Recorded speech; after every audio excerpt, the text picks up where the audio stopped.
क्या हुआ है तुम्हें दुआ? काफी चुप चुप हो। कल रात से कोई बात नहीं की तुमने, कुछ हुआ है क्या? अजलान उससे मोहब्बत करता है। अभी तक वहीं फंसी हो? मुझे लग रहा था कि वो घर वालों के प्रेशर में आके शादी कर रहा है, लेकिन वो तो खुद भी यही चाहता है मॉम। दुआ, ये रिश्ता तुमने खुद खत्म नहीं किया था। तुमने कहा था कि ये सब तुमसे बर्दाश्त नहीं हो रहा। अभी तुम जज्बात में आकर कुछ नहीं सोच पा रही, जानती हूँ, लेकिन प्लीज ये याद करो कि तुमने ये फैसला क्यों किया था। मैं जानती हूँ मॉम, मगर जो कुछ बाद में हुआ वो मुझे तकलीफ दे रहा है। क्या ये सब नॉर्मल नहीं है? मर्द गम को हम औरतों की तरह से महसूस नहीं कर सकते।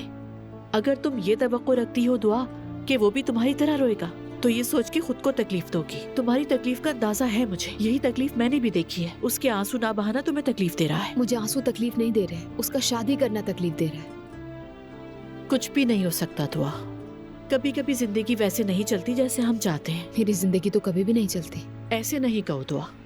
अगर जिंदगी में एक दर बंद होता है तो दूसरा जरूर खुल रहा होता है। और ये भी तो सोचो, अगर तुम उस घर में चली जाती तो क्या खुश रह पाती? ऐसा हो ही नहीं सकता था। फिर से वही दोबारा लड़ाई झगड़ा होता। Good morning. सुबह बखैर। Good morning mummy. क्या बात है, सबके चेहरे उतरे हुए हैं? कुछ भी नहीं। ये कुछ नहीं तो नहीं लग रहा, मगर खैर। अजलान की बात हो रही थी। ओ दुआ, शुक्र करो, शुक्र करो तुम मुझसे जान छुड़ा चुकी हो। उदास ना हो बेटा।